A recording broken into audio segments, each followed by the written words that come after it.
শুভ বিজয়া সবাইকে। বড়দেরকে প্রণাম আর ছোটদেরকে অনেক অনেক ভালোবাসা। আজ নবমী, মানে যেদিনকে আমরা গিয়েছিলাম সেদিনকে ছিল নবমী। আমরা গেছিলাম ঢোলকপুরে। না না, সত্যিকারের ঢোলকপুর না, আমাদের রানাঘাটে দুর্গাপুজো উপলক্ষে থিম হিসেবে ঢোলকপুর করেছে। ও, তোমাদেরকে তো বলতেই ভুলে গেলাম, আমি তোমাদের মন, আমার চ্যানেলে তোমাদের হৃদয় থেকে অভিনন্দন। দেখো, ভাই তো ফোনে যখন দেখেছে তারপর থেকে তো বায়না শুরু করে দিয়েছে যে আমি ঢোলকপুর যাব, আমি ঢোলকপুর যাব। মা ওকে যখন বলো যে ঠিক আছে নিয়ে যাব, ও তো ভেবে বসেই আছে যে ওটা সত্যিকারের ঢোলকপুর, মানে সত্যিকারের ভীম আছে, চুটকি আছে, রাজু আছে, জাগ্গু আছে, কালিয়া আছে, ঢোলু ভোলু সবাই আছে। ও বারবার মার কাছে জিজ্ঞাসা করছে, মা সত্যিকারের ঢোলকপুর তো, সত্যিকারের ভীম তো? মা বলছে হ্যাঁ হ্যাঁ। তারপরে প্রায় 2.5-3 কিলোমিটার মতন হেঁটে গেছে, জিজ্ঞাসা করছে মার কাছে, মা সত্যিকারের ভীম আছে? মা বলছে হ্যাঁ। ওই শুনেই ওই খুশিতেই ও চলে গেছে, কিন্তু তারপর যখন ওর ভিতরে ঢুকলো ও বুঝতে পারলো যে এটা সত্যিকারের না, কিন্তু তাও খুব খুশি হয়েছে। ও বারবার মাকে বলছে, তুমি আমাকে ঠকিয়েছো, তুমি আমার কাছে মিথ্যে কথা বলেছো, আমাকে ঠকিয়েছো, কিন্তু এটা ভালো ছিল। তারপরেও আবার অনেকটা হাঁটতে হয়েছে। আসার পরে ভাই এক জায়গায় বসে পড়েছে যে আমি আর যাবো না, তুমি আমাকে ঠকিয়েছো। তারপরে মা আবার ভাইকে বাজি কিনে দিল। তারপরে একেই ওই ঢোলকপুরে গেছে, সত্যি হোক আর মিথ্যে, খুশি তো আছে। তারপরে আবার বাজি কিনে দিয়েছে। এই দুই আনন্দে ও হেঁটে চলে এসেছে।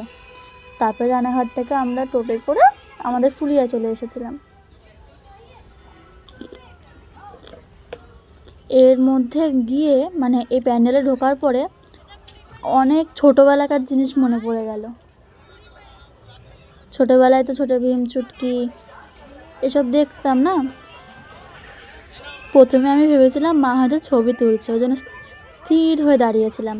তারপর যখন বুঝলাম যে না, ছবি তুলছে না, ভিডিও করছে, তারপরে আবার একটু ঠিকঠাক হলাম।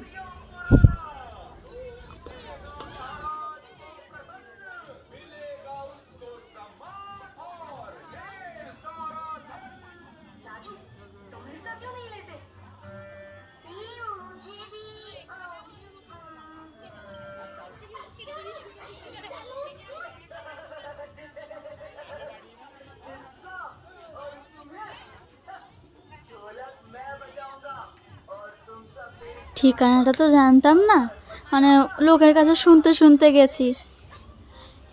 এত হাঁটা লেগেছে, যেখানে কিছু সময় হাঁটলে পরে পৌঁছে যাওয়া যায় সেখানে প্রচুর হেঁটেছি।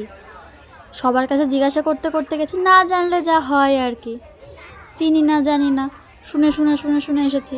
আর ওখানে তো অটো টোটো বাইক এসব তো অ্যালাউ ছিল না, হেঁটে হেঁটে যাওয়া লাগছিল, নো এন্ট্রি করে দিয়েছিল। তাই অচেনা জায়গায় হেঁটে হেঁটে অনেকটা হাঁটা হয়েছে, পাটা সব ব্যথা হয়ে গেছে। ফেরার সময় মা ভালোভাবে দেখে বলছে, এ মা, এটা তো আমার চেনা জায়গা, এই দিক দিয়ে আসলে তো আমি কিছুক্ষণের মধ্যে চলে আসতে পারতাম। হায় ভগবান, এতটা ঘুরতে হলো, মানে মার চেনা জায়গা, তাও ওই রাত করে এতটা হাঁটা লেগেছে। লাস্টে আবার মা যেই রাস্তা দিয়ে চেনে সেই রাস্তা দিয়ে আসলাম, দেখলাম একটুখানি, আমি ভাবছি এইটুকু হাঁটলে পরেই পৌঁছে যেতাম, আর কোন মুল্লুক থেকে হেঁটে হেঁটে আসছি। আরেকটা জায়গায় যাওয়ার ইচ্ছা ছিল, কিন্তু ওটাও চিনি না, কিন্তু তাও যদি টোটো চলতো তাহলে না হয় যাওয়া যেত।